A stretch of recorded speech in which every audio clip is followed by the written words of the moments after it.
Today is a great day for an ab challenge.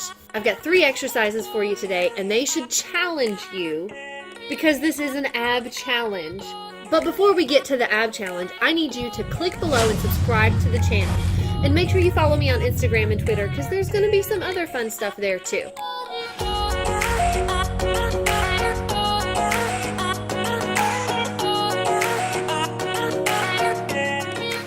This is part of a 30-day ab challenge. We have 3 exercises today, one of which we've never done before.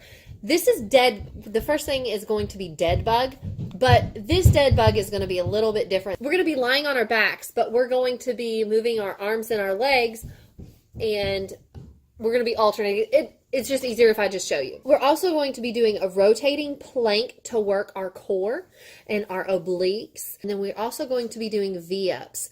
Nice and challenging for the midsection, and we are going to do 15 of those. It's going to be a long workout today. It's going to be a long challenge, but it is going to work your abs, and you're going to feel it later, I promise. So get out your mat and let's get started. Start with dead bug, lying on our back. This is the way you do dead bug, but we're going to change it up a little bit because I really don't feel like this does a lot. It's a great hold for the end of a workout, but it's going to be a part of our workout today. So we're going to alternate, and we're going to swing out our opposite arm and opposite hand this way for 15 on each side. So it's going to be 30 total. And I don't know about you, but I can already feel this. Try to keep your legs straight as you go and your arms straight with a slight hold as we're pulling out. I think that this is probably going to be pretty painful today. But it's definitely going to be a long workout because 2 exercises, we have to do 15 on each side, so it'll be 30 total. Make sure you breathe out as you crunch in. I have no idea what number I'm on. I think we'll call that 21, 22, 23, 24, 25, 26, 27, 28, 29, and 30. Hold it up and pull your knees in for a little bit of a stretch. Next, we're going to be moving on to rotating plank. You're going to be in plank position on your elbow, and you're going to turn to one side, and then you're going to turn to the other side, and you're going to stack your feet at the bottom as we rotate. That way, you are getting your obliques. This is kind of, this just works everything.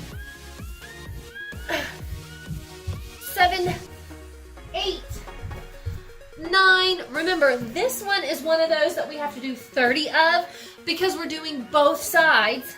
So this is 12, 13, 14, 15, and then we're halfway there.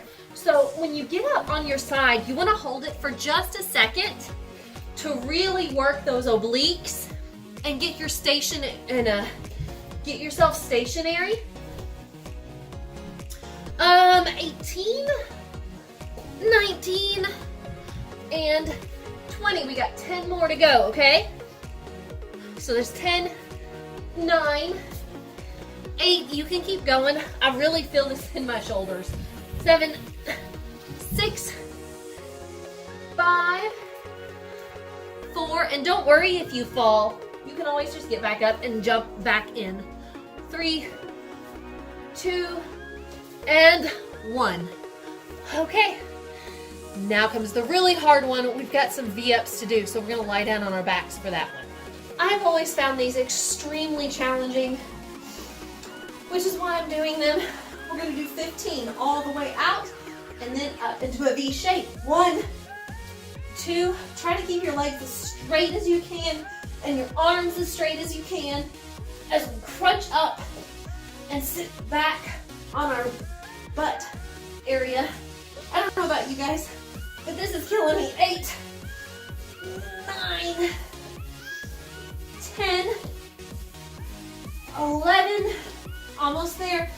12, you can do it. 13, keep your legs straight. 14, and 15. Whew. You gotta do this 2 more times. So it's 3 sets total. Okay guys, It has been quite the challenge, and I've really enjoyed these. Oh, what is it, 26 days? Almost there to the end. So next thing I've got to do is finish this challenge, and then I'm going to measure my waist and weigh myself and see where I am in comparison to where I was at the beginning. I don't know. I feel like my clothes are a little bit looser in the waist, so we'll see how this turns out because there's no actual hard numbers right now. I haven't measured myself in a couple of weeks, so I'll be doing that soon and weighing myself. In the meantime, you've got to keep working on your core. Make sure that what you do in the gym, you don't ruin in the kitchen. That's where it's really hard. Make sure you're getting good nutrition. I'll be going over more good nutrition as the videos progress and as we keep going. So make sure you're getting enough protein. Try to get 1 gram of protein for every pound you want to weigh and to try to get in the right kind of calories. So keep that in mind so that you can see your abs and get your six-pack that you've been working for. Make sure you subscribe to the channel, and I will see you tomorrow.